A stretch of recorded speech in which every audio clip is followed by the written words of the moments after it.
Einstein was wrong. The speed of light is changing, and it changes everything. At 2:11 a.m., an email subject line froze a research group. Residuals won't die.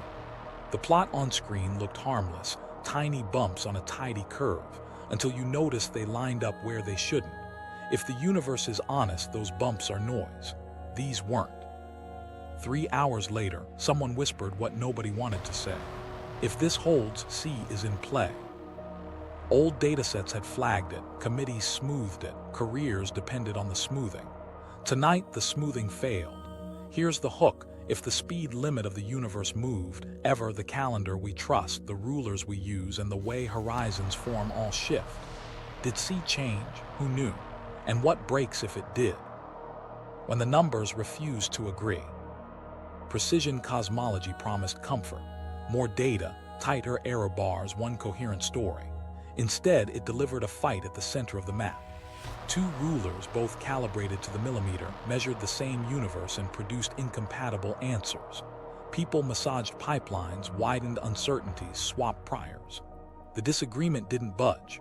That's when certainty turned into stakes, because once your rulers disagree, either your tools are cracked or your assumptions are. Here's the split. One ruler lives in the early universe, the cosmic microwave background. Fit its tiny hot and cold freckles with the standard model, and you get a pristine expansion rate today around 67 kilometers per second per megaparsec. The other ruler is late universe craftsmanship. Standard candles, geometric distances, time delay lenses. It reads near 73. These aren't overlapping bands. They sit apart beyond their quoted uncertainty. This is the Hubble tension. And it isn't a single team's headache. Multiple CMB analyzes land low. Independent distance ladders land high. Even strong lensing time delays. A method that doesn't care about the brightness of a star. Lean toward the late universe value.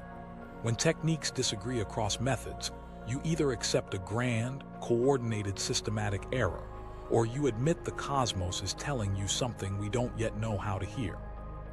Meanwhile, in back rooms and Slack threads, people tried everything that good scientists try. Check the 0 points of Cepheid variables.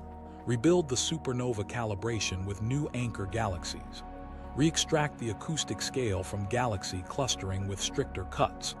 Rerun map-making on the CMB with different foreground models. The tension shrugged off each new patch like rain off wax. Stakes for real people.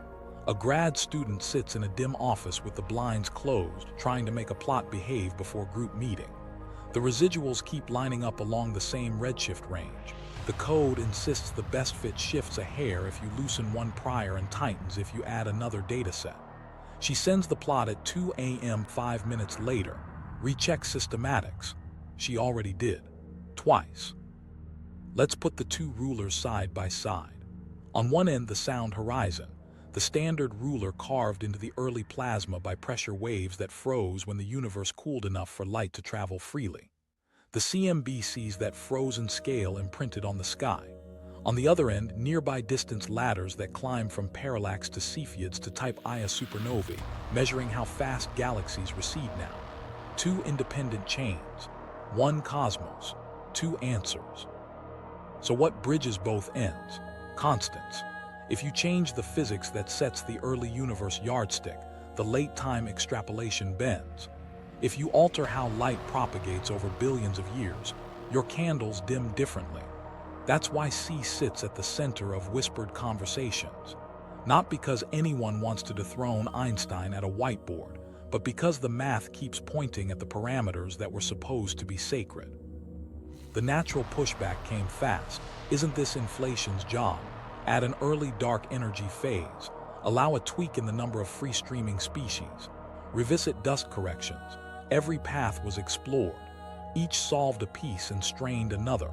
Fix the early yardstick and run into structure growth issues. Help the local ladder and upset nucleosynthesis. The tension moved but didn't vanish. Now remember what the CMB analysis actually does. It doesn't measure H directly. It measures patterns that, through the model, infer today's expansion. That inference leans hard on the sound horizon size. Change the physics that sets that scale, Change the sound speed, the expansion rate, or the way signals move in the plasma, and the inferred H shifts. That's the hinge. And C isn't just another constant, it's baked into propagation itself. Back to the human thread. Across the hallway, a senior scientist prints the residual plot and quietly pins it under an older poster where the curves fit perfectly. She stares at the misfit peaks, the ones that won't flatten, and remembers a referee's line from years ago. Your anomaly disappears when you assume the standard model. That was the point. They assumed it. The impact of this moment is more than a number. If the discrepancy is real, new physics enters. Maybe it's a new energy component that dumped into the early universe and faded. Maybe neutrinos behaved differently. Or maybe our constants weren't constant in the conditions that set our cosmic ruler. Each option breaks something you thought was safe and repairs something you couldn't reconcile. What nobody knew in those first tense emails was whether the story would converge on a complicated but conventional fix, or whether it would force a rewrite that touches the definition of distance, time, and causality. Changing C isn't a tweak. It pulls on simultaneity, on horizons, on the meaning of now across the sky. Here S where the plot thickens. Standard candles and CMB rulers are not enemies, they're mirrors. If one mirror is warped, you scramble to polish it. If both are true to themselves and still disagree, the room is tilted. The Hubble tension isn't gossip, it's the sound of the room shifting under our feet. To understand why C sits at the center of that room, we need to go back to a risky bet made in 1905, and the fine print we've ignored ever since. Einstein's bet, and the fine print we ignored. To see why C sits in the crosshairs, go to a Zurich patent clerk in 1905 staring at clocks that don't agree. Einstein's bet was simple and ruthless. Make the speed of light the same for everyone, everywhere, no matter how they move. From that axiom, space and time aren't separate rooms. They share a hallway. Length contracts, time dilates, simultaneity dissolves. The math follows, but the heartbeat is C, fixed, invariant, not a property of light alone, but the speed limit built into spacetime. That wasn't a guess. It was a decision to protect the laws of physics from the messiness of motion. If observers could disagree about C, Maxwell's equations would splinter by frame. So Einstein locked C into the geometry. You change C, you don't just nudge a number, you stretch the hallway. Clocks tick differently. Light cones tilt. Causality, which rides inside those cones, gets rerouted. And modern life banks on that bet every second. A navigation satellite skims Earth, firing timing signals that hit your phone within billionths of a second. The system works because engineers strip out relativity's distortions using a C that never flinches. A 30-nanosecond slip turns into meters of error on the ground. Millions of dollars ride on the assumption that the constant in the code is the constant in nature. Nobody at the control room is philosophizing. They just need C to be trustworthy. But here's the fine print most of us never read. Constants aren't museum pieces we measured once and framed. They live inside a web of conventions and units. We define the meter by C. We use atomic transitions to define the second. When we measure C now, we're checking the self-consistency of those definitions and the laws we've plugged them into. There's feedback in that loop.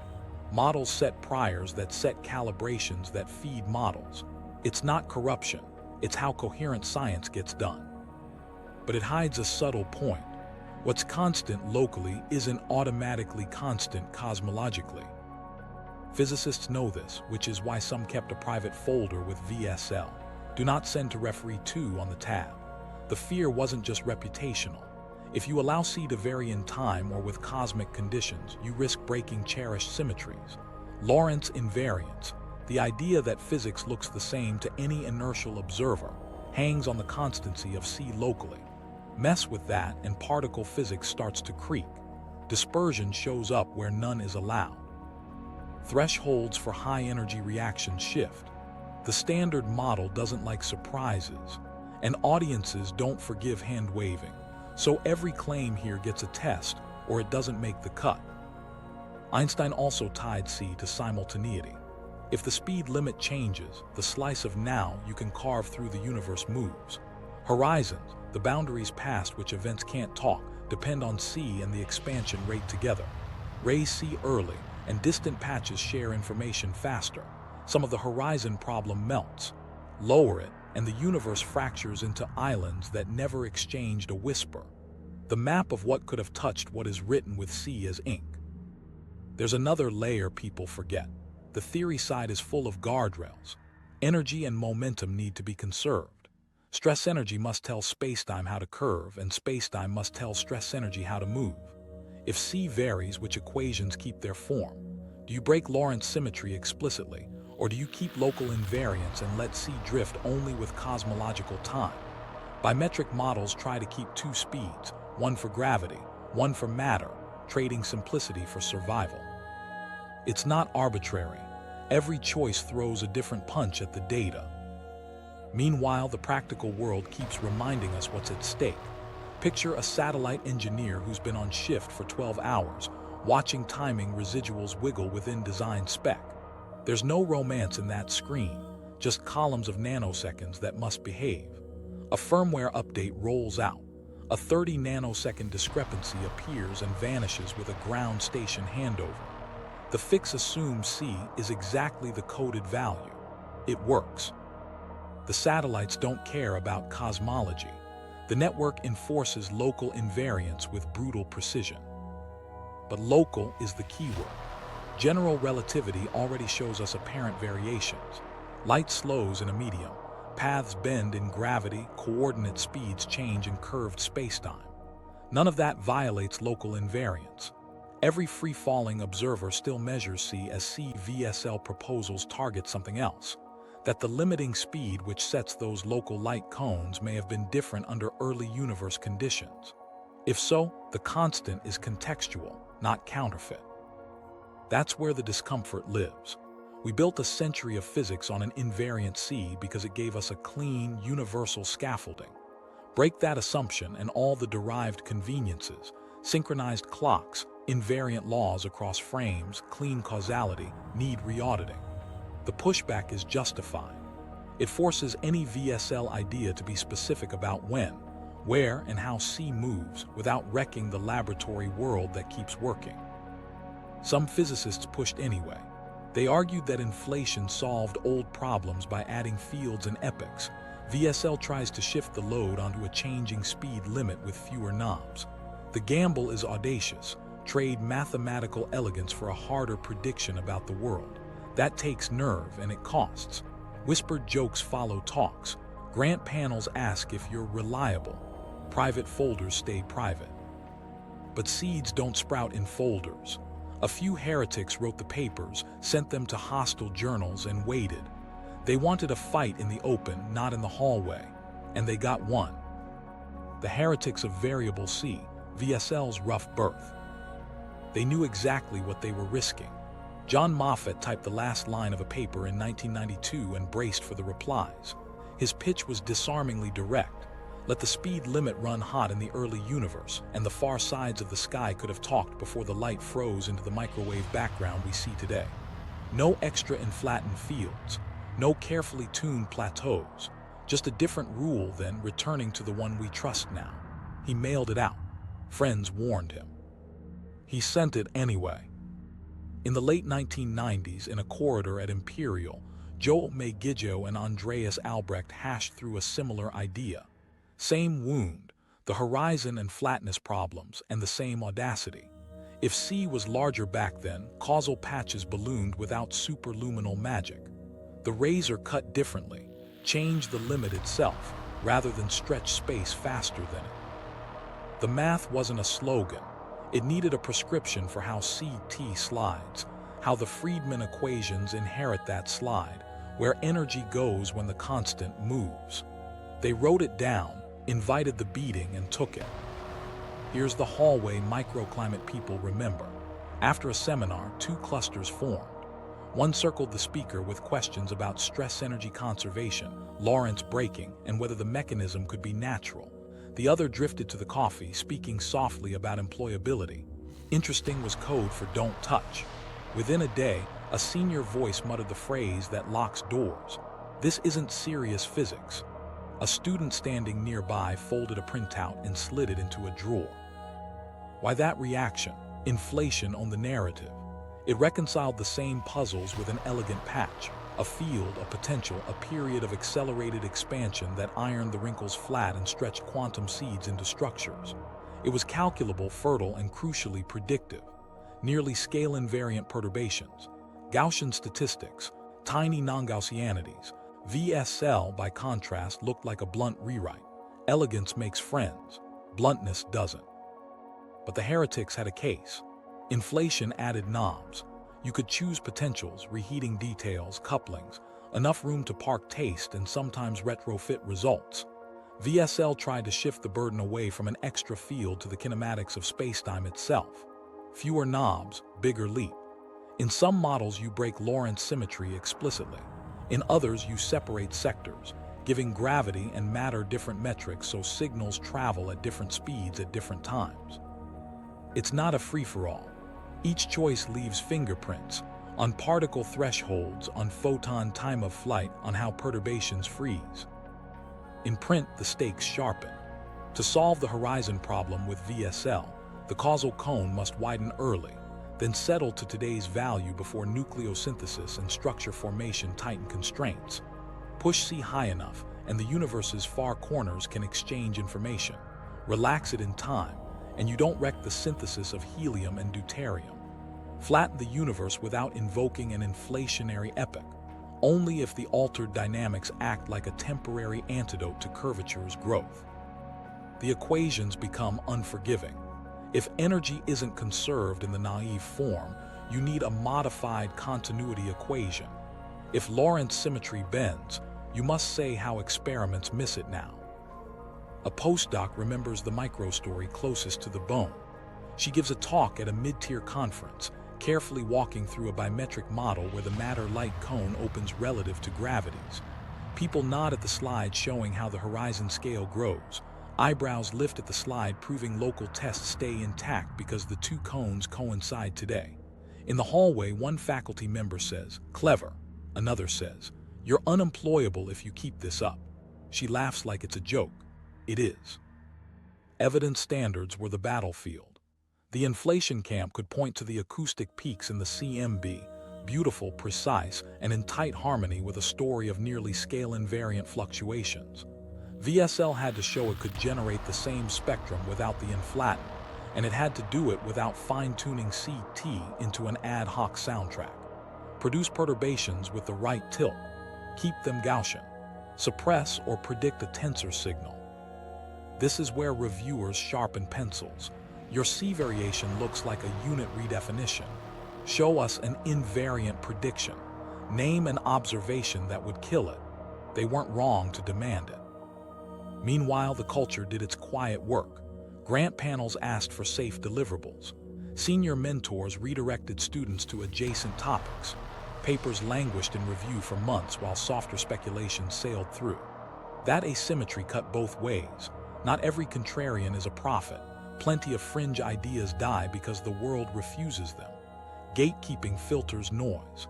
But anomalies get buried the same way, slowly, politely, by starving them of oxygen. The heretics adapted. They framed VSL not as a demolition of relativity, but as a contextual shift. Keep local invariance, the speed of light the same for any local free-falling observer, yet allow the limiting speed to run with a cosmological background field. In that phrasing, you're not breaking labs. You're asking whether the early universe set a different stage on which the same local play unfolded. It's a thin line, but it kept the conversation technical and moved it away from caricature. What mattered in the end was whether the sky would entertain the idea. Could a variable C recast the sound horizon so the Hubble tension relaxed, without punching new holes in structure growth or nucleosynthesis? Could quasar spectra, atomic clocks, and gamma ray burst timing draw a fence that a plausible CT could still fit? Theory is cheap. Data cashes checks. The VSL pioneers knew that. They'd written their names on the line anyway. Inflation's elegance still ruled the decade, but the papers existed. They sparked seminars, hallway whispers, and a handful of stubborn careers. The rough berth was the price of asking a forbidden question in a field that prides itself on asking forbidden questions.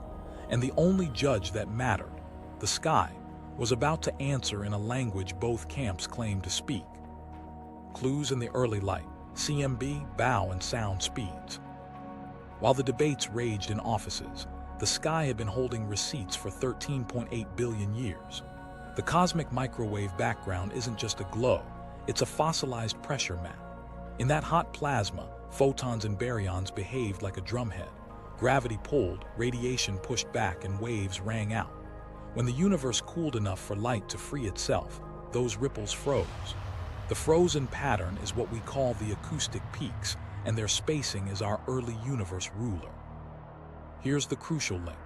That ruler, the sound horizon, depends on two speeds working together: how fast the universe expands and how fast signals travel in the plasma. One of those is the Hubble rate. The other is the sound speed, which itself rides on the physics of light and matter tightly coupled. If anything in that coupling ran different back then, if the effective speed limit setting those interactions was higher, then the ruler etched into the sky is a different size than we think. Now jump to the late-time universe. Baryon acoustic oscillations are the fossil echo of those same waves, imprinted in the distribution of galaxies. They give us a second way to read the ruler across billions of light years.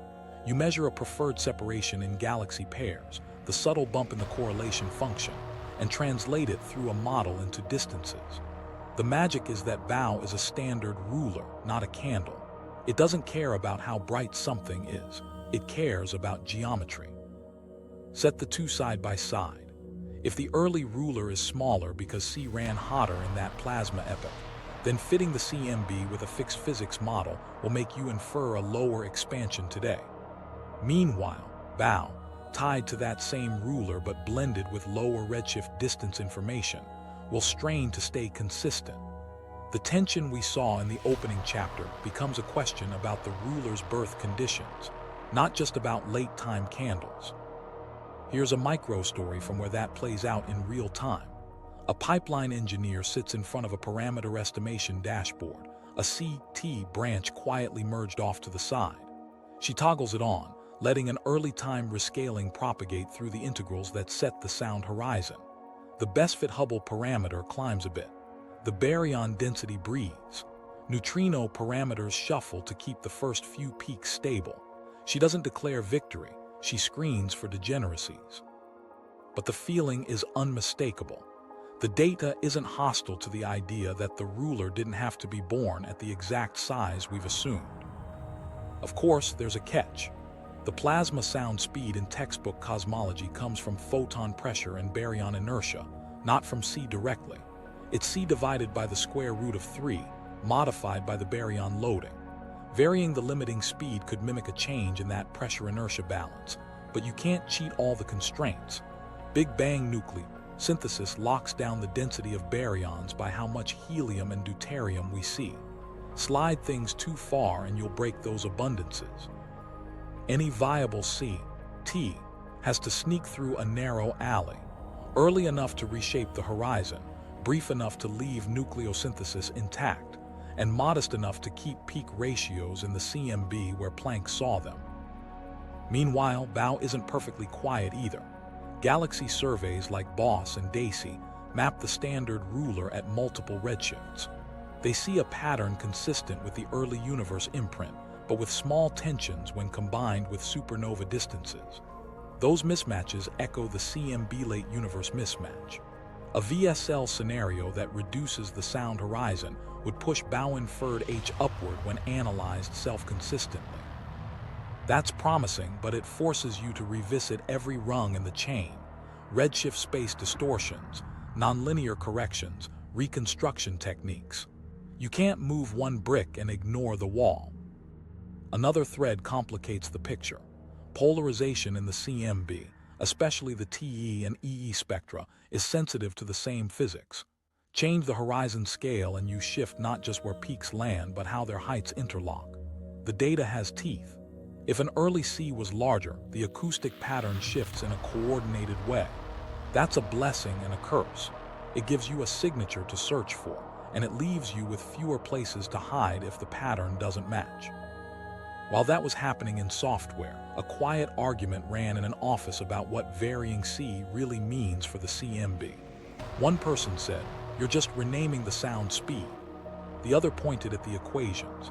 The Thomson scattering rate, the tight coupling approximation, the horizon scale, all inherit C in different places. It isn't just semantics. If the limiting speed was different, you've rescaled causal contact itself, not only the plasma's elasticity. That distinction matters when you ask whether distant patches could synchronize before recombination. Immediate consequences if C ran hot early. The Hubble tension relaxes because the projected ruler shrinks. The inferred H from the CMB rises without touching late-time data. Ripple effects. You'd expect subtle shifts in bow distances, a rebalancing of baryon density and spectral tilt to keep the peak pattern intact, and constraints from lensing of the CMB that push back if structure growth goes off script. It's a tight dance. And here's the pivot. Even if the early light allows a higher C, that doesn't crown VSL. Other models, early dark energy, extra relativistic species, can trace similar paths through parameter space. Each changes the sound horizon in its own way. The job now is to find where those paths diverge. That's why we need more than a better fit. We need a risky prediction that lands in polarization, in bow at specific redshifts, or in the crosstalk with lensing.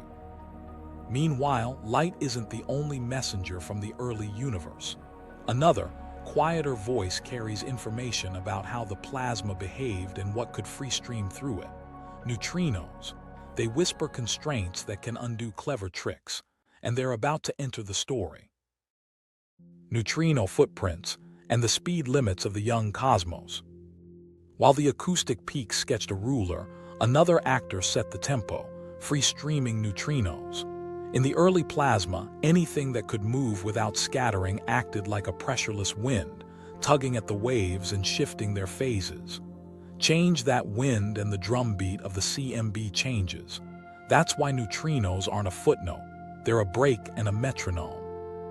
If you want to argue the early speed limit was different, you have to account for how those ghostly particles shaped the same pattern you're trying to reinterpret. Here's the stakes in plain terms. Add effective relativistic species, what cosmologists call NEF, and the early universe expands faster. That shrinks the sound horizon just like a hotter sea would. The first peak shifts, the relative heights breathe, and the inferred Hubble rate creeps up when you fit the CMB. That's good for easing the tension, but it means VSL and extra radiation can masquerade as each other. If one grows, the other can hide. Degeneracy is not your friend when you're chasing a risky claim. A hallway microstory captured the pushback. A reviewer's note landed like a hammer. Your C variation is just NEF in disguise, prove me wrong. The team stared at the line.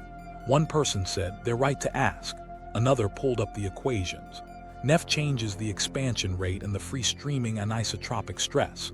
A varying C threads through propagation itself, through the Thomson visibility, through diffusion length, through the causal horizon. The signatures overlap, but they aren't identical. The problem is extracting the difference with real, noisy data. Action lived in cross-checks. You don't just fit temperature, you bring polarization, especially the TE cross-correlation, because free-streaming species leave a phase shift in the peaks that a naive rescaling of C doesn't fully copy.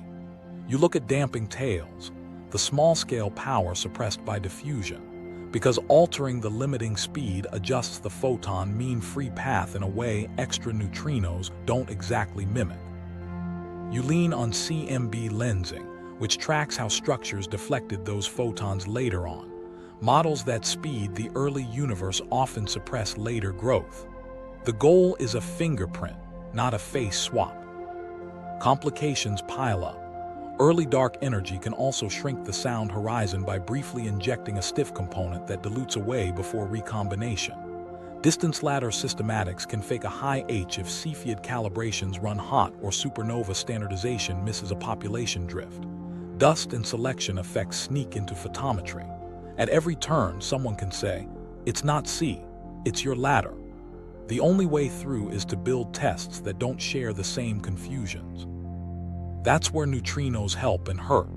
They're clean in theory, standard model relics with a predicted background, but messy in practice because their effect is entangled with anything that changes early expansion. A person in the group wrote a margin note that changed their approach. Find a phase. Free-streaming neutrinos shift the acoustic oscillation phase by a calculable amount.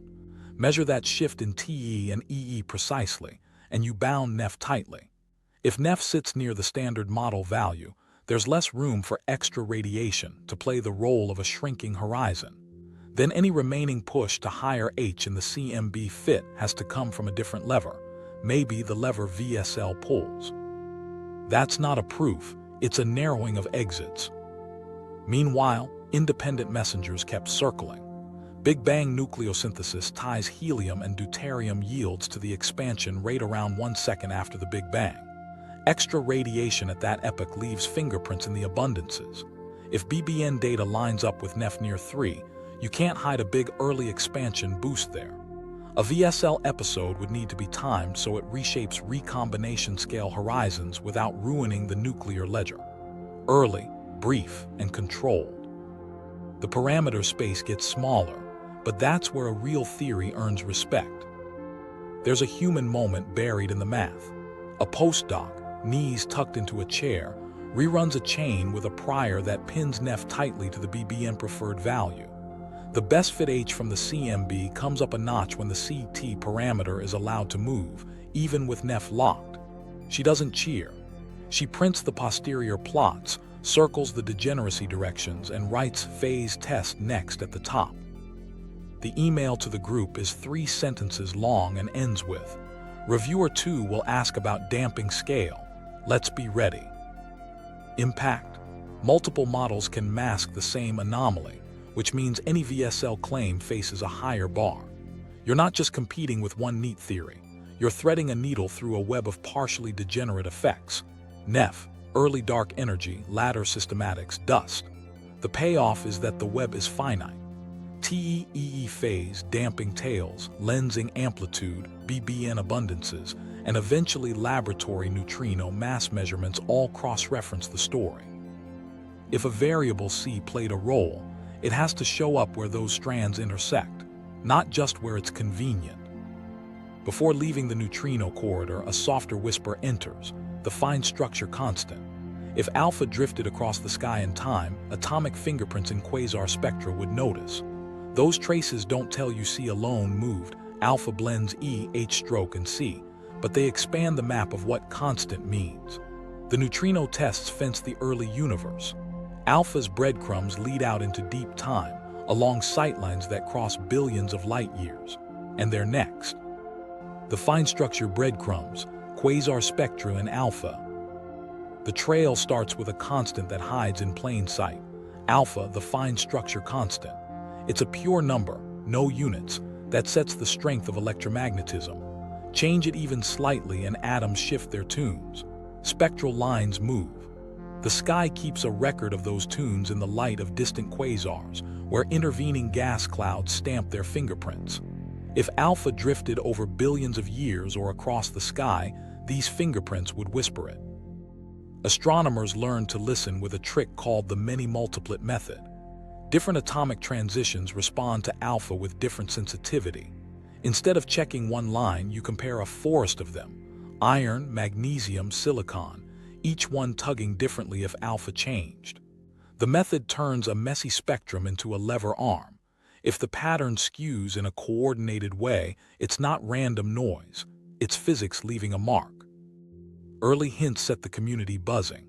Using Keck HIRES in Hawaii, one team reported that alpha might have been slightly smaller in the distant past, a few parts per million. Then a different dataset from VLTUVES in Chile told a more complicated story, a spatial dipole as if alpha drifted one way on one side of the sky and the opposite way on the other. Not a time trend, but a map. If true, that would be wild. Constants wouldn't just evolve, they'd point. The human part of this story is a grind.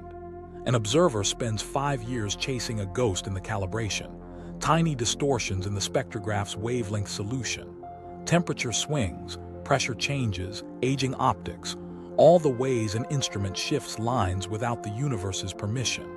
She finally isolates the culprit, long-range distortions that bend the wavelength scale by just enough to fake an alpha change. The fix is elegant and brutal. It restores honesty to the instrument and erases the statistical significance of a paper she'd hoped to write. She closes the laptop, walks outside, and breathes. The truth matters more. Systematics became the villain and the discipline. People built scramblers that stabilized the input light. They used asteroid spectra and laser frequency combs to check wavelength accuracy at the meter-per-second level. They cross-compared instruments, swapping the same quasar between telescopes. New spectrographs like Espresso were designed with stability as a first principle, not an afterthought. The question matured from, is there a signal, to can our tools distinguish the universe from the bench? Here's the crux for our story about C. Alpha is E squared over 4 pi times H stroke times C. If alpha varies, at least one of those ingredients moved. But alpha alone doesn't tell you which. A drift in C could show up as a drift in alpha, so could a drift in the electron charge or Planck's constant. The data forces an admission. Quasar spectra test dimensionless combinations. They don't crown C by itself. They expand the battlefield and demand a theory that says which knob turned. That's where model building bites back. Some VSL frameworks predict that an evolving scalar field couples to electromagnetism, shifting alpha while also changing the effective limiting speed in the early universe. Others decouple them, letting alpha sit still even if C ran hot during recombination. The key is consistency. You can't claim a variable C solved the Hubble tension and then ignore what that same framework implies for quasar spectra. If your field moves, it moves across epochs, not just in one convenient window. Meanwhile, atomic clocks on Earth slam the present-day door. Networks comparing optical lattice clocks bound the current drift of alpha to parts in 1017 per year. Locally today, the wiggle room is microscopic. That means if alpha did move, most of the action was long ago or varies across space so subtly that Earth sits in a quiet patch. The past and the far sky keep the only wiggle room left. A careful voice in a meeting draws a line on the board. Don't mix units with questions. They're right. Because we define the meter with C, you can hide variation by changing definitions unless you stick to dimensionless ratios. That's why alpha and other pure numbers are the honest currency here. If new instruments see no dipole, no drift, and no pattern, the pressure rises on VSL models that would naturally pull alpha along. If they see a consistent, instrument-proof signal, the pressure flips. Something in the electromagnetic sector is alive. There's a micro-story at a data handover. An astronomer passes a hard drive to a rival group with a smile and a warning. We calibrated with the comb. If you see a drift, it's on the sky. Weeks later, a careful null result comes back. No drift on that quasar sightline within the new error bars. Not the headline anyone wanted, but exactly the kind of cross-check the field needed. Trust comes from results that survive enemies.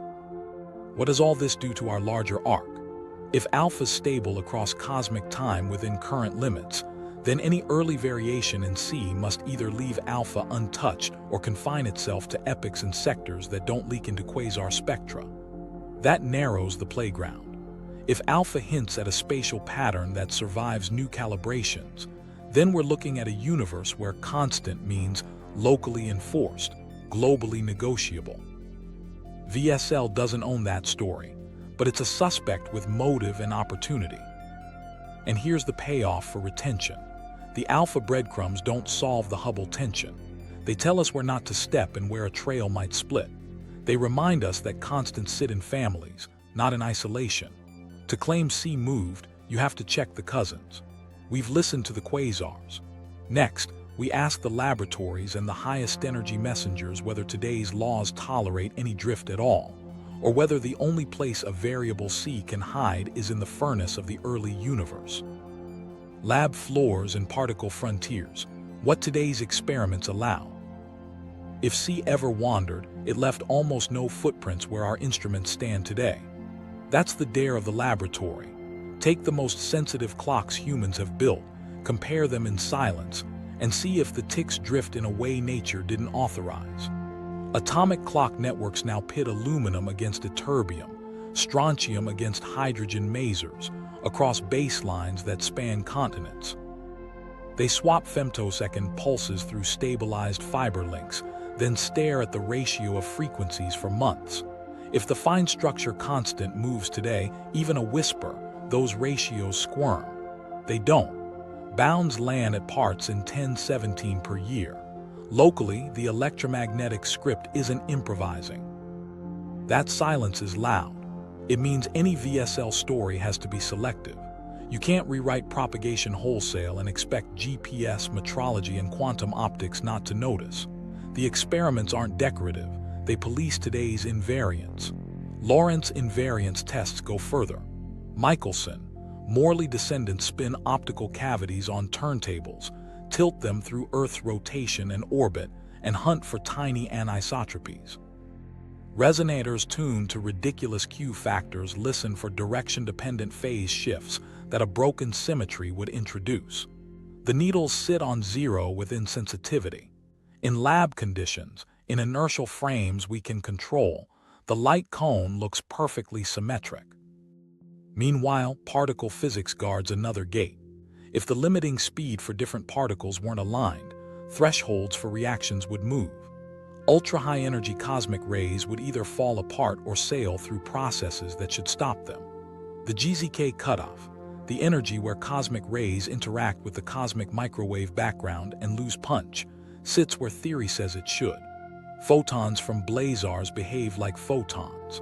Electrons in accelerators don't emit vacuum Cherenkov radiation. Collider bounds pile up into a message. If Lorentz symmetry bends, it does so below our current floor. Translation for the viewer. If C were drifting now, these experiments would have screamed already. There's a microstory buried in a control room at 3 a.m. A gamma ray burst hits a satellite detector. The pulse structure is jagged, with sub-millisecond spikes stacked like teeth. Analysts rush into a Slack channel, arguing in abbreviations about dispersion. If high-energy photons travel slightly slower or faster than low-energy ones across billions of light years, the arrival times would fan out. They push a cross-correlation, subtract source-intrinsic lags as best they can, and test for an energy-dependent delay. Within uncertainty, nothing systematic remains. The team writes a line in the paper. Time of flight limits now probe Planck-suppressed dispersion. Another door closes. At the same time, gravitational wave detectors added a new constraint that hit VSL-adjacent ideas right in the ribs. When neutron stars collided and LIGO, Virgo heard it, telescopes saw light within seconds. Over 100 million light years, gravity and light arrived together, to parts in 1015 on their speeds. That sync forces biometric fantasies to behave. If you let gravity and electromagnetism ride different cones, they have to overlap today to within excruciating tolerance.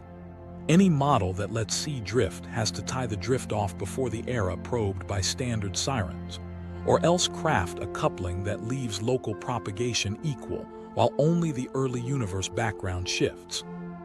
Parallel efforts test Lorentz invariance in the electron and proton sectors with penning traps, in the photon sector with cavity QED, and in the neutrino sector with oscillation baselines.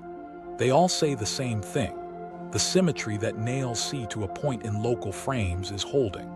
Even the symmetries of dispersion, the wave frequency relates to wave number in vacuum, live inside narrow corridors of allowed deviation. Planck scale corrections, if they exist, hide below our floor or cancel in clever ways. So where can VSL breathe? In scenarios that are surgical in time and place. An early universe epoch where a background field nudged the limiting speed, then relaxed before nucleosynthesis and long before lab epochs. Or an environment-dependent effect tied to curvature or temperature that vanishes in today's cold, low-density universe. Some frameworks do this, by coupling the field to the cosmological scalar that tracks expansion, leaving local labs blind. Others separate sectors so matter and gravity share a cone today but didn't always. These are tightropes, not boulevards.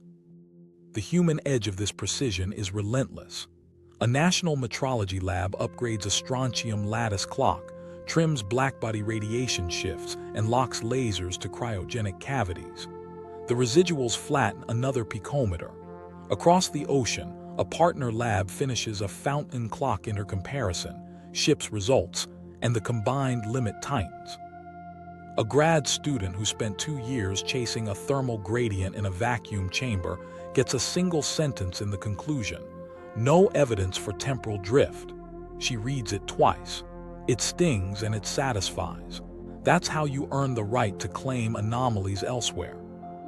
Impact, then, is a narrowing. Today, C looks rock solid in every place we can interrogate it directly. If variation exists, it's either early, abrupt, and over, or it's braided into cosmological conditions in a way that reduces to standard invariance on any lab bench or satellite. That constraint isn't a coffin, it's a map. It tells theorists where not to waste time and tells observers where to aim. The first light, the first structures, the regimes where causal horizons were still being carved. There's a final tease in the precision frontier. Gravity can bend light's path. It can delay its arrival. It can stretch and squeeze the vacuum itself. If constants talked to curvature, the conversation would be loud near horizons, black holes, neutron star crusts, strong lensing caustics. Lab floors can't go there. Telescopes can. And that's where the story walks next, to the edge cases where even invariant rules meet their hardest tests. Pillar 8. Black holes, horizons, and the edge cases. At the edge of a black hole, rules aren't suggestions, they're geometry. A horizon isn't a fence you could climb. It's a boundary carved by light cones. Tilt those cones even slightly, and the map of what can escape redraws itself. That's why any hint of a variable C wanders straight into black hole country. Change the speed limit and you change where the road ends. Start with the simplest picture. The Schwarzschild radius is proportional to gm divided by c squared. If c were larger in some epoch or environment, the radius shrinks. A star that would have become a black hole in one rulebook might have skirted the edge in another. The Hawking temperature, tied to surface gravity and inversely to mass, carries c in the constants too. A different c doesn't just alter where the horizon sits. It tugs on how hot the horizon glows and how quickly a black hole would evaporate. Those aren't cosmetic tweaks, they rewrite lifetimes. But here's the guardrail from earlier. Local experiments insist Lorentz invariance holds today. So a viable VSL framework can't just throw C around near a horizon like confetti. It has to specify what breaks and what doesn't. One path breaks Lorentz symmetry explicitly. In those models, a preferred frame slips into the equations, and the dispersion relation for waves bends at high energies. Then you face a problem. Hawking radiation relies on modes tracing paths arbitrarily close to the horizon with standard dispersion. Change that, and you risk switching off the radiation or turning it into something else. If your model kills Hawking, you'd better justify why black holes still look the way they do. Another path keeps local Lorentz invariance but lets a cosmological field vary the limiting speed in a background sense. Bimetric ideas split the cones, one metric for gravity, one for matter. Gravity sees one c, photons another, and in early epochs the gap might be wide. The tightrope is obvious. We measured gravitational waves and gamma rays from the same event nearly together, so those cones must coincide now to an absurd precision. In bimetric language, the two metrics must have merged by the time stars light up. But in the early universe, or near extreme curvature, they could have separated, giving you room to widen causal contact without wrecking the present. There's a human moment in the middle of this formalism. A theorist stares at a page of algebra showing a cherished symmetry surviving every test in flat space and gently failing in curved backgrounds. He tries to patch it. The patch ripples into energy momentum conservation, and a continuity equation no longer closes. He drags the file to the trash. A month of work gone because the horizon forbids a lazy fix. The lesson is blunt. VSL isn't a free parameter. It's a web of constraints that either hangs together or collapses. Observationally, strong gravity offers tests that don't ask nicely. The Event Horizon Telescope stitched Earth into a planet-sized interferometer and imaged shadows in M87 and our own center. The size and shape depend on the bending of light, on null geodesics that assume the local C is invariant along the path. If matter's cone were different from gravity's cone there, the photon ring would shift in ways we could measure with enough fidelity. So far, the images agree with general relativity's expectations within uncertainties. That pins modern VSL to be quiet in the strong field regime now, or to produce deviations too small for current resolution. Then there are gravitational lenses that act like clocks. Light that skirts a galaxy takes different paths and arrives at different times. Those time delays, combined with lens models, become cosmological rulers. They're sensitive to potential wells and the rules light obeys as it threads them. Time delay cosmography has already weighed in on the Hubble tension. It also fences VSL, any environmental dependence that, say, slows light slightly in deep potentials would smear delays in a way the data could flag. Analysts push for consistency checks, lens mass modeling, line of sight structure, and the achromaticity of delays, because a false dispersion would show up as a wavelength dependence. So far, delays look achromatic within errors. Quantum edges test the story differently. Hawking radiation is a low-temperature whisper, but it encodes a deep question. Can transplanckian modes near the horizon be replaced by modified dispersion and still yield a thermal spectrum? In analog gravity experiments, BOS, Einstein condensates and optical media, researchers fake horizons and watch waves spill thermal quanta.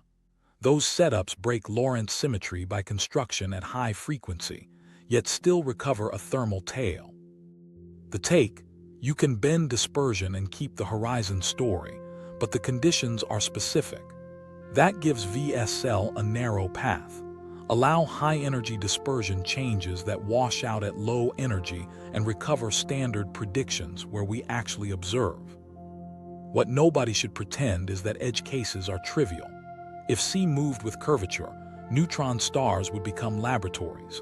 Their crusts and cores push matter into regimes where electromagnetic properties run unusual. Pulsar timing, pulse shapes, and magnetospheric emissions become indirect tests. No clean anomalies there either, beyond the puzzles we already fight. Which means a VSL effect tied to gravity must either sit under existing noise or confine itself to early times. So where does that leave the edge? With a checklist. Keep local cones aligned today to match gravitational wave M timing. Keep EHT shadow sizes consistent. Keep lens time delays achromatic. Allow dispersion tweaks only where analog horizons showed thermal spectra survive. And if you still want C to have moved, tuck that motion into epochs the sky encodes but our labs can't reach, when horizons were being laid down and the cosmic drumhead was still ringing. That's where the next test lives, not in what black holes are now, but in what they remember. Head-to-head with inflation, predictions not patches. Inflation walks into this fight with a record. It predicted a nearly scale-invariant spectrum of primordial fluctuations, mostly Gaussian, with a slight red tilt. It set expectations for tiny non-Gaussianities in a tensor sector that might show up as B-modes in CMB polarization. Those aren't after-the-fact stories. They were targets before the data came in. If VSL wants the same respect, it has to step into the ring with predictions that can be hit or missed on the sky. Here's the stakes. The horizon and flatness problems aren't enough. Solving them is table stakes. What matters is whether your mechanism prints a specific pattern in the primordial fluctuations and links it to the parameters you claim explain the Hubble tension. Inflation earns its keep by tying the tilt, the amplitude, and the Gaussian statistics to a slow roll potential. VSL has to show how a time-dependent speed limit imprints a spectrum, and it has to do it without 100 hidden knobs. The action starts with perturbations. In inflation, quantum fluctuations of the inflattened stretch and freeze as modes exit the horizon and re-enter later. In a VSL scenario, the story changes. If CT was higher, the sound horizon grew differently, and modes crossed different causal boundaries at different times. You can still generate a nearly scale-invariant spectrum if the variation is controlled, but the route is kinematic, not dynamical. That difference matters. It means the tilt ns and its running dns/dlnk trace the history of CT, rather than the slope and curvature of a potential. If C decays like a power law over a narrow window, you get a calculable tilt. If it snaps, you risk features, wiggles in the power spectrum, that surveys could spot. Then come tensors. Inflation's smoking gun has always been primordial gravitational waves, a tensor background that would curl polarization into B modes. The amplitude is quantified by R, and many inflation models predict R below current bounds but not hopelessly so. VSL frameworks often suppress the tensor sector because the mechanism isn't vacuum fluctuations of a field driving accelerated expansion. It's a widened causal cone that doesn't pump tensors the same way. That's a risky, clean prediction. If the next generation finds a primordial B-mode signal at a level typical of simple inflation, many VSL variants are in trouble. If CMB-S4 and Lightbird keep pushing R down with no detection, the VSL camp gets breathing room. Non-Gaussianity is another judge. Single-field, slow-roll inflation expects FNL to be tiny. Many multi-field or exotic scenarios allow larger, shape-dependent non-Gaussianities. VSL has options, but the disciplined ones tend to mirror inflation's smallness. That's not a free pass. It's a promise to be as boring as inflation where the data already says boring. Any VSL model that generates large local FNL is skating on thin ice because Planck already squeezed that parameter. The safer bet is small primordial non-Gaussianity, with room for tiny folded or equilateral shapes tied to the CT history. That's measurable if surveys nail large-scale structure by spectra with cleaner systematics. Now the conference moment. A hand goes up in a crowded room. Name one observation that would kill your model. That's the right bar. A VSL proponent answers without hedging. A detection of primordial B-modes at R above a few times 10 would falsify this class. A precise TEEE phase shift measurement consistent with standard NEF and a fixed sound horizon would corner us. And a lack of any predicted bow phase drift across redshift bins at the 0.2% level would close our window. The room quiets. Those are targets, not adjectives. There's also a head-to-head on the sound horizon trick. Early dark energy can shrink it. Extra relativistic species can too. VSL needs to draw a line in the data where their footprints diverge. One proposal, a slight, redshift-dependent phase shift in bow beyond what standard physics and NEF allow, sourced by the altered propagation before recombination. Another, a specific damping tail modification that preserves peak ratios while shifting the diffusion scale in a pattern NEF can't mimic. These are subtle, but instruments like DESI and CMB-S4 live for subtlety. Lensing adds muscle. The altered early horizon affects when structures start to grow and how much growth you need to fit the CMB lensing amplitude. Some VSL histories reduce the sound horizon without choking growth, offering a path to keep sigma 8 consistent with weak lensing surveys. Others overshoot. That's a falsifiable split.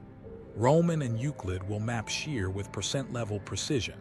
If the growth history implied by a VSL fit to the CMB misses those shear spectra, the model bites dust. Here's where it gets risky in a good way.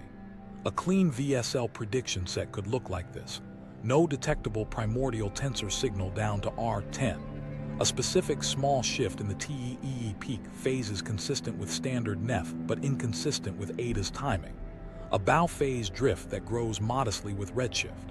and a joint CMB plus bow plus sirens inference pointing to a reduced sound horizon without inflating NEF. Miss 1, and you survive. Miss 2 in the wrong direction, and you're out. Impact if VSL makes these calls and the sky agrees is not just easing the Hubble tension. It's a reframing, initial conditions as a product of kinematics that changed once early, then locked. If the sky refuses, inflation keeps its crown not because it's pretty but because it met the same bar, predictions first, patches second. Either way, the next surveys aren't negotiating, they're refereeing. The next wave of evidence, surveys that could settle it. The next decade isn't a calendar, it's a gauntlet. Instruments are rolling onto the field with the power to end polite debates. If a hotter early sea shrank the sound horizon, these machines can triangulate it from angles that don't share the same blind spots. Start with JWST, already pulling galaxies out of cosmic dawn like coins from a pocket you thought was empty. High redshift candidates at Z10 force a bookkeeping exercise. How soon did structure form, and what horizon scale set the initial conditions? JWST can't measure C, but it can pressure any model that claims the early universe had more time or more causal room than standard physics allows. If we keep seeing surprisingly mature systems early, you'll hear two stories: astrophysics stretching star formation recipes, or cosmology moving the goalposts of what early means. VSL has to tie its horizon story to a structure growth history that JWST spectroscopy can accept. Wide field power is coming from Euclid and Roman. They'll map weak lensing, tiny shears stamped on galaxy shapes by intervening matter, with precision that turns sigma 8 and growth rate into hard numbers. A VSL reshaping of the sound horizon nudges when and how structures grow to match the CMB lensing amplitude. If that timeline misses Euclid's shear spectra by a few percent, the story cracks. Conversely, if Euclid and Roman see a growth history that naturally pairs with a reduced sound horizon without invoking extra dark components, the VSL lane stays open. DESI is the cartographer. It's measuring bow and redshift space distortions across millions of galaxies and quasars, carving the expansion history into redshift bins. Remember the subtle bow phase drift we flagged as a discriminator? DESI lives for that. If a self-consistent VSL fit predicts a slight redshift-dependent phase shift beyond NEF and early dark energy, DESI can check it. Especially with Lie alpha forests at high Z, a clean, instrument-robust phase signature would be a gift. Too small for headlines, just right for conviction. CMB-S4 is the hammer. Polarization maps at arc-minute scales will pin TEE phases, damping tails, and lensing with surgical accuracy. This is where degeneracies go to die. If free-streaming neutrinos, phase shift lands exactly where the standard model says, NEF loses room to imitate a shrunken horizon. Any remaining lift in the inferred H must come from a different lever, the kind of VSL history could pull. CMB-S4 also pushes the tensor hunt down to R10. A primordial B-mode detection at that level would squeeze many VSL variants. A continued silence hands them time. Now bring in a messenger that doesn't care about photons at all: gravitational waves. Standard sirens, binary neutron star mergers with distances encoded in their waveforms, skip the brightness calibration of candles. With enough events and host redshifts, sirens measure the distance, redshift relation on their own terms. If early C ran hot, the bow-inferred distances and siren-inferred distances should lean the same way when analyzed with consistent physics. LIGO, Virgo, KAGRA are building that catalog now. Next-generation detectors will turn it into a ruler. There's a micro-story inside the analysis trenches. A collaboration pre-registers its plan before they look at the new DESI slice. Which models they'll fit, which priors lock NEF to BBN, which nuisance parameters they'll marginalize, and what counts as a detection of a bow phase drift. They publish the plan. When the numbers fall out, they match the plan line by line. No p-hacking, No consistent with afterthoughts. The result stings or sings, but it stands. Viewers, remember this. We're committing to receipts before we read them. Time delay cosmography keeps quietly adding weight. TDCOSMO's lensed quasars give H without ever touching a Cepheid. As lens models sharpen with JWST imaging and stellar kinematics, the error bars shrink. If those time delays keep favoring a higher H, that's one more independent push toward a smaller sound horizon. One more reason to ask if the early speed limit made the ruler wrong-sized. Instrument builders are hedging against the past decade's lesson. Systematics kill. Espresso-built laser combs into the furniture to keep wavelength scales honest for alpha tests. Roman stability requirements read like paranoia because weak lensing is allergic to tiny PSF drifts. CMB-S4's foreground strategy is pre-written because dust doesn't care about your cosmology. This isn't just better data, it's cleaner data designed to close loopholes. What would count as decisive? A convergent pattern. CMB-S4 finds TEE phases and damping tails consistent with standard model NEF, but a reduced sound horizon. DESI sees a small, predicted bow phase drift across redshifts. Time delay lenses and standard sirens land on a higher H that lines up with the reduced ruler. Euclid and Roman see a growth history compatible with that fit. That's a chain with different links. No single measurement has to carry the philosophy. Flip it and the verdict is just as clear. If CMB-S4 pins the sound horizon with no wiggle room, DESI finds no extra bow phase shift.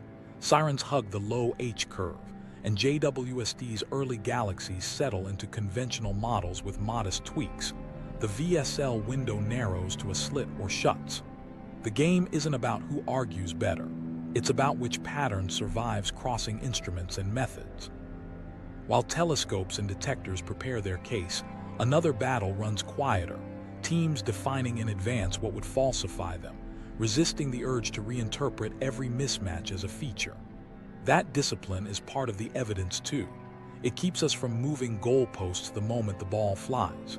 If a hotter early C left fingerprints, this wave can find them. If not, the silence will be its own kind of answer. Gatekeepers, leaks, and the human cost. Science sells itself as a meritocracy, but the marketplace has bouncers.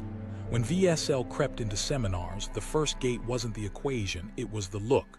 A raised eyebrow, a careful, polite question that sounded like curiosity and felt like a warning. The message was simple: play in bounds.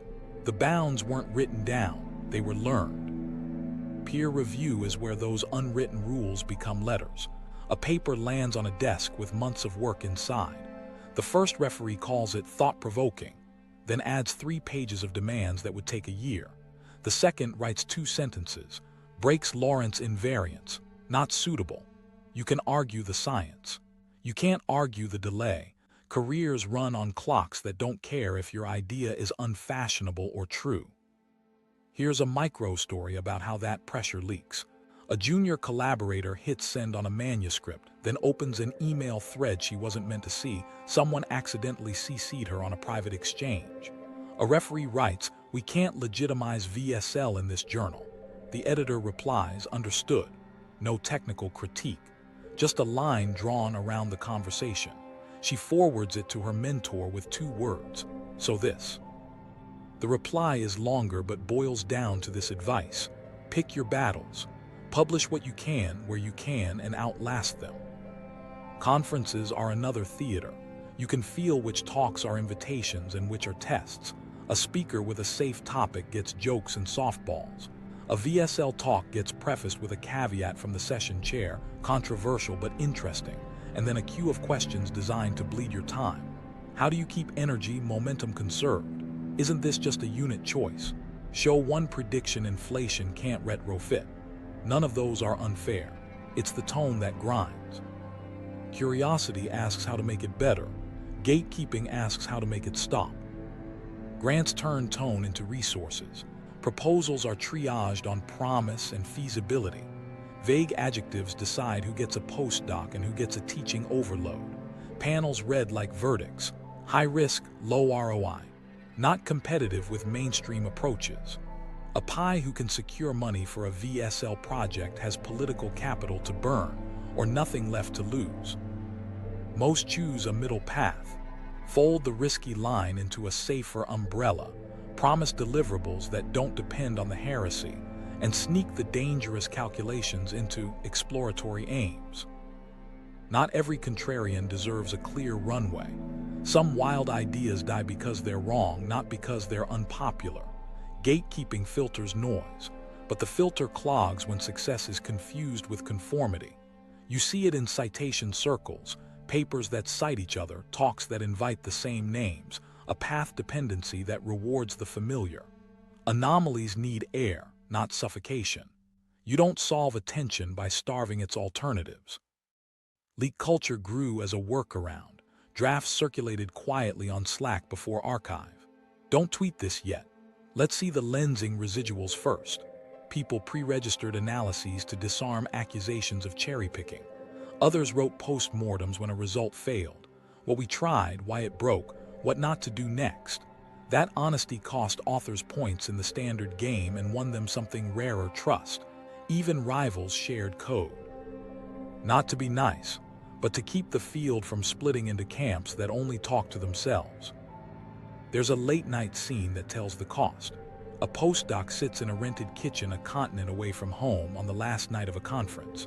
She's got two offers, one from a group that loves her VSL work, another from a blue-chip team that wants her for more conventional cosmology. One promises space to chase a risky story, the other promises a longer runway. She calls someone she trusts. He doesn't tell her what to do. He asks what she wants to be wrong about. If she guesses wrong with the safe job, she'll survive bored. If she guesses wrong with the risky one, she might wash out. She takes the risk anyway. 6 months later, her grant misses the cut by 1 point. She cries in the hallway, then goes back to her office and writes another method section that reads like a confession. She keeps going. Gatekeeping shows up in smaller ways too. A colloquium invitation includes a note. Please frame your VSL content as historical context, not advocacy. A department vote on a hire mentions fit. Fit means how easily the candidate folds into the stories the department already tells. If your work threatens those stories, fit shrinks. You end up in places that tolerate you, not places that amplify you. But the tide can turn. The Hubble tension hardened into a fact people couldn't wave away. Time delay lenses lined up with local ladders. Bow CMB fits started to strain. Suddenly, panels that wrote speculative last year write potentially impactful this year. Same ideas, different printing. That's not hypocrisy, it's how skepticism proves itself. The system moves slow because it's supposed to. It just forgets that slowness has a human cost measured in sleep lost and courage spent. A small redemption arcs through the leaks and refusals. That accidental CC becomes a quiet apology from the editor months later. We've rethought our stance. Please consider resubmitting. A rival who once rolled his eyes sends a student to collaborate because the student is stubborn in the right ways. A grant panelist who blocked a proposal recuses herself the next round. The culture bends, not because it loves heresy, but because data forced it to. This is what it takes to keep the frontier honest. Gatekeepers who remember to open gates, contrarians who write falsifiable promises, and a community that resists the reflex to move goalposts when the ball flies. Because if VSL survived this gauntlet with its math intact, the next question isn't about careers. It's about time itself, and the way a moving speed limit would rewrite our sense of past, present, and horizon. If C moves, time isn't what you think. Start with the poster in every classroom. Age of the universe, 13.8 billion years. That number isn't a fossil in a rock. It's a calculation that folds in how fast light marks distance and how fast space stretches. If the limiting speed that carves causal boundaries ever ran different, the clock we've been reading carries a bias baked in at the start. What changes first is the meaning of a horizon. In standard cosmology, you draw a past light cone from here and now and ask what regions could have ever talked to us. The edge is set by two functions: the the expansion rate and the speed limit that light and information obey. Raise that limit in the early plasma and your past light cone widens. More of the early sky could have synchronized. Lower it and the universe fractures, leaving islands that never shared a phase. Time in that picture isn't just duration, it's connectivity. Who could have touched whom and when is time's real muscle. Age is next.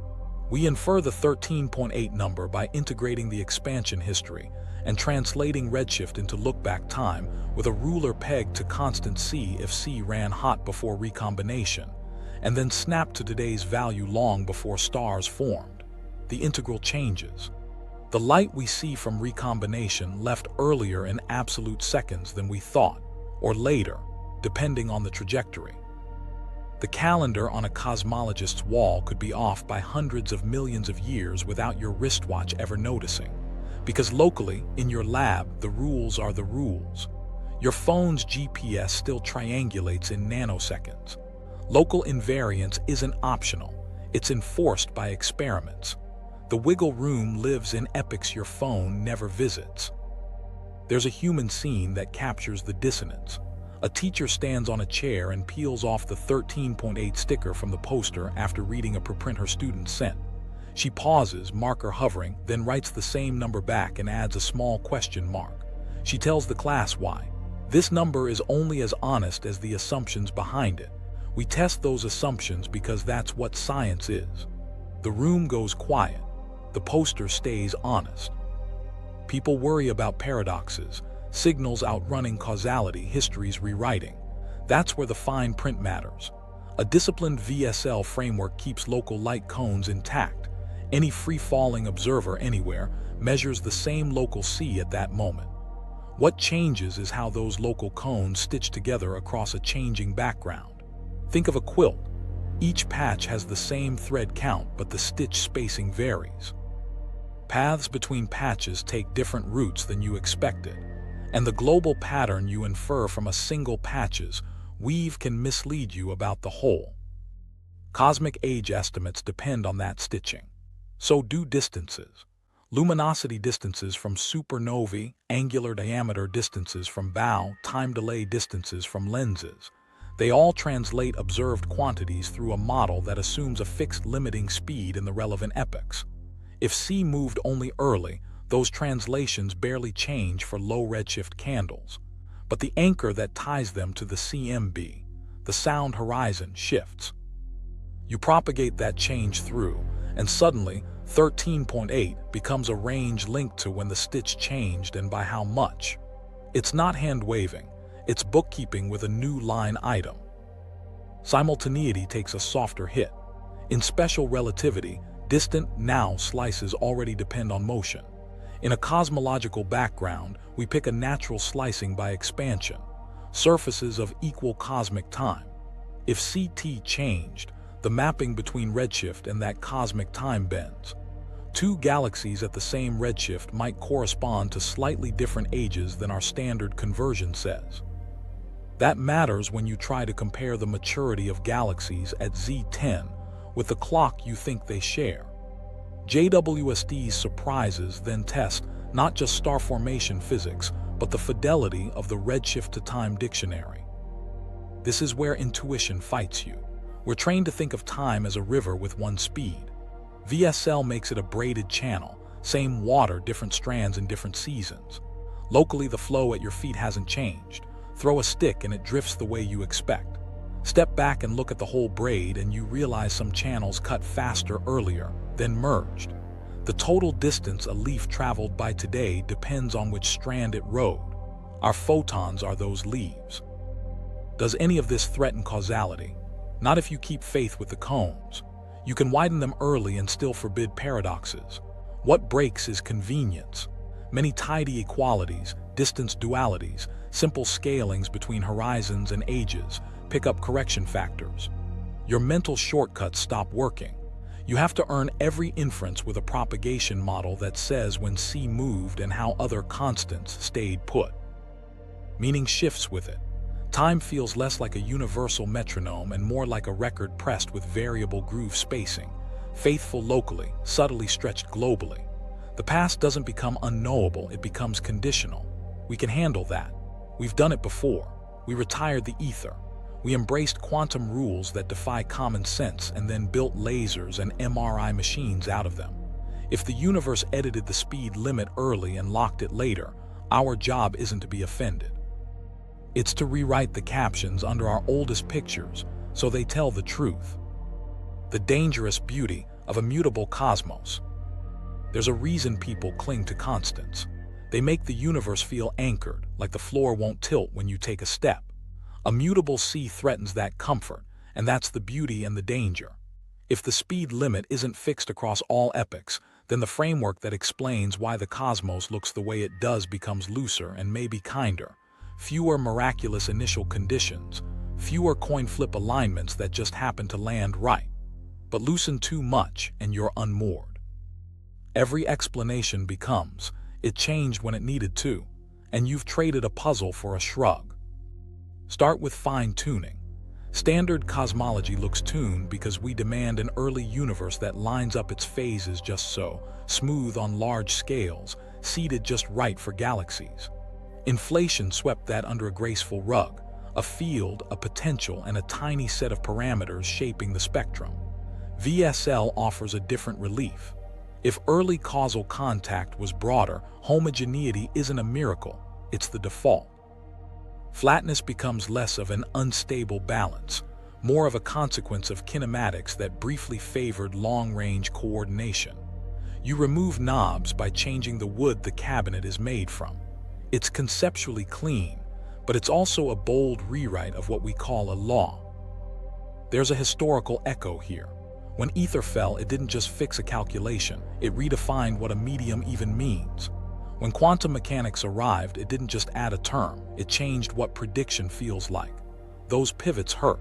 They cost reputations and made textbooks out of date overnight. But they also cleared room for better questions.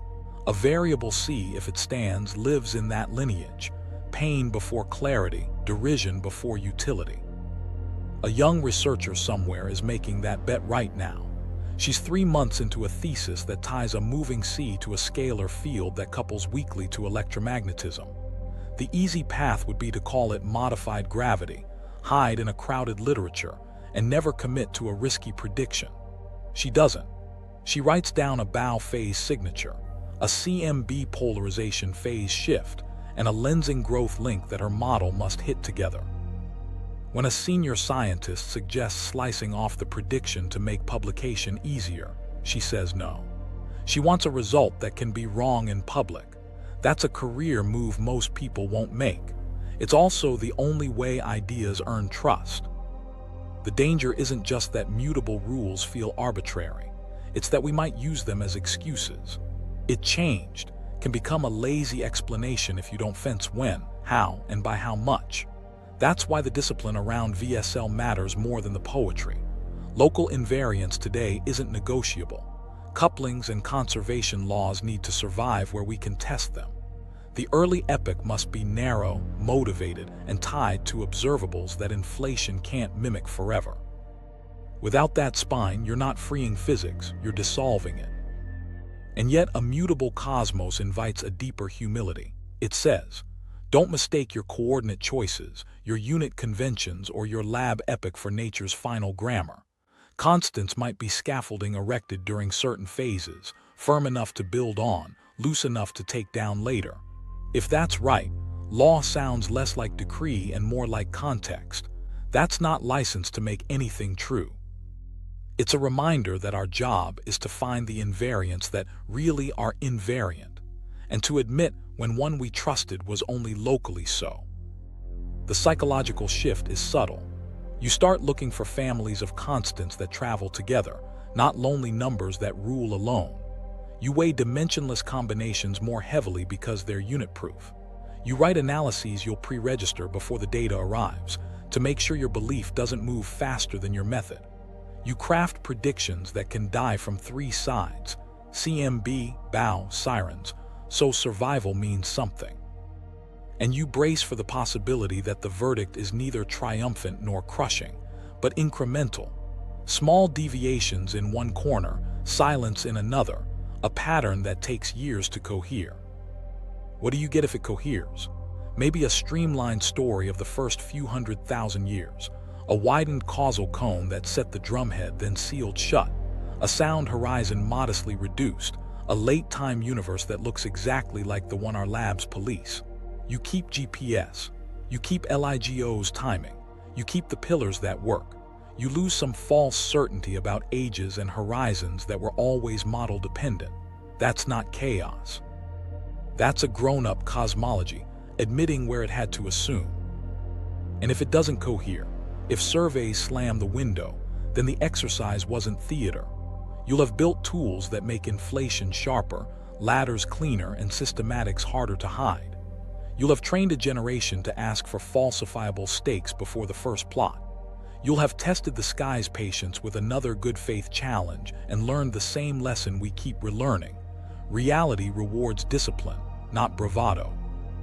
So yes, a mutable cosmos is dangerous. It pulls at identity-level beliefs about what physics is. But the beauty is that it raises the bar for all of us. Either VSL becomes the new scaffolding we build on, or the pressure it applied exposes an even stranger solution waiting just out of sight. Either way, the next step is the same as it's always been.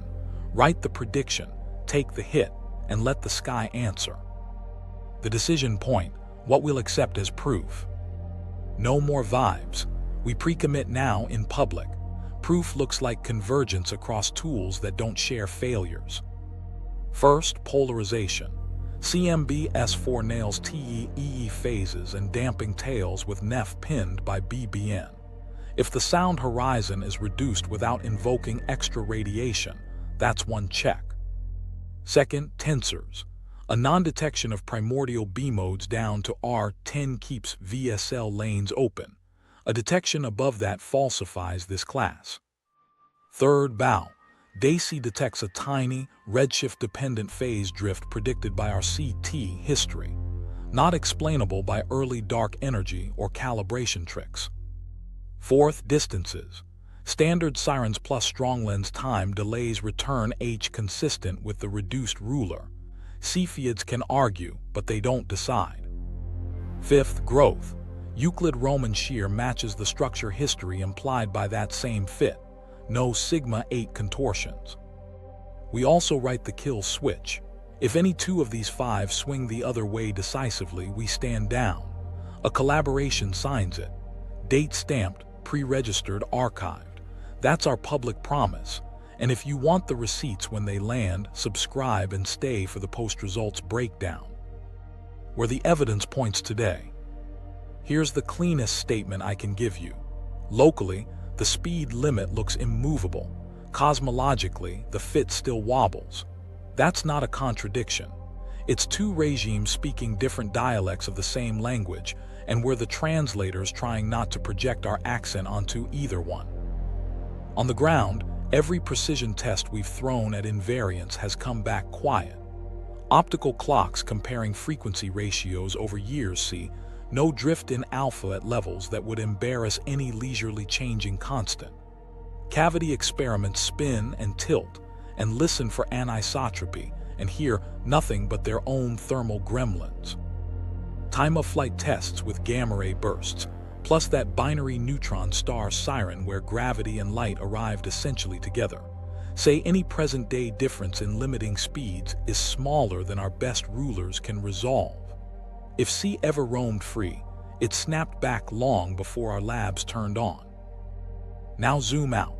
The Hubble tension hasn't deflated. Fits to the cosmic microwave background with standard assumptions still prefer a lower H than what local distance ladders and lens quasar delays keep returning. Independent late universe probes that don't share supernova systematics, time delay cosmography, for one, keep pointing in the high H direction. BOW and CMB together, interpreted through standard rulers that assume a fixed early sound horizon, resist that shift.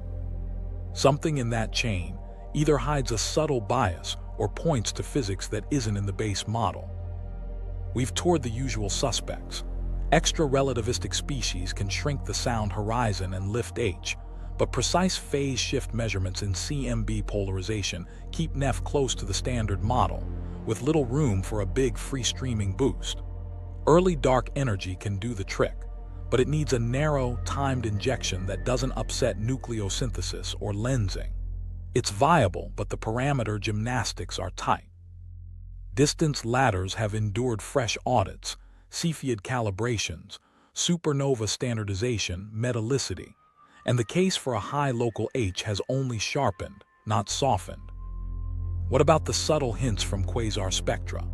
The alpha dipole claims matured into a story about systematics.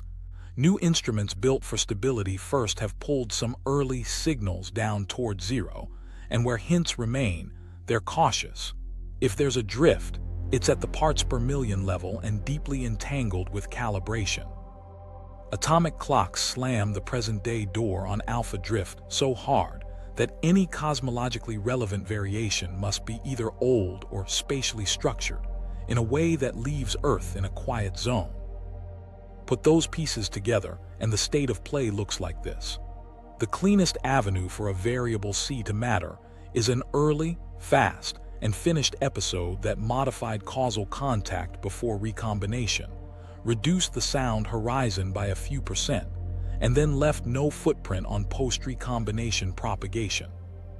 That means no measurable dispersion today, no sector splitting between gravity and electromagnetism now, and no large induced shifts in alpha after the epic quasar spectra probe. It's a narrow corridor, but not a vanishing one. Do we have direct evidence that CT took that corridor? No. We have a pattern of constraints that make it plausible, not proven.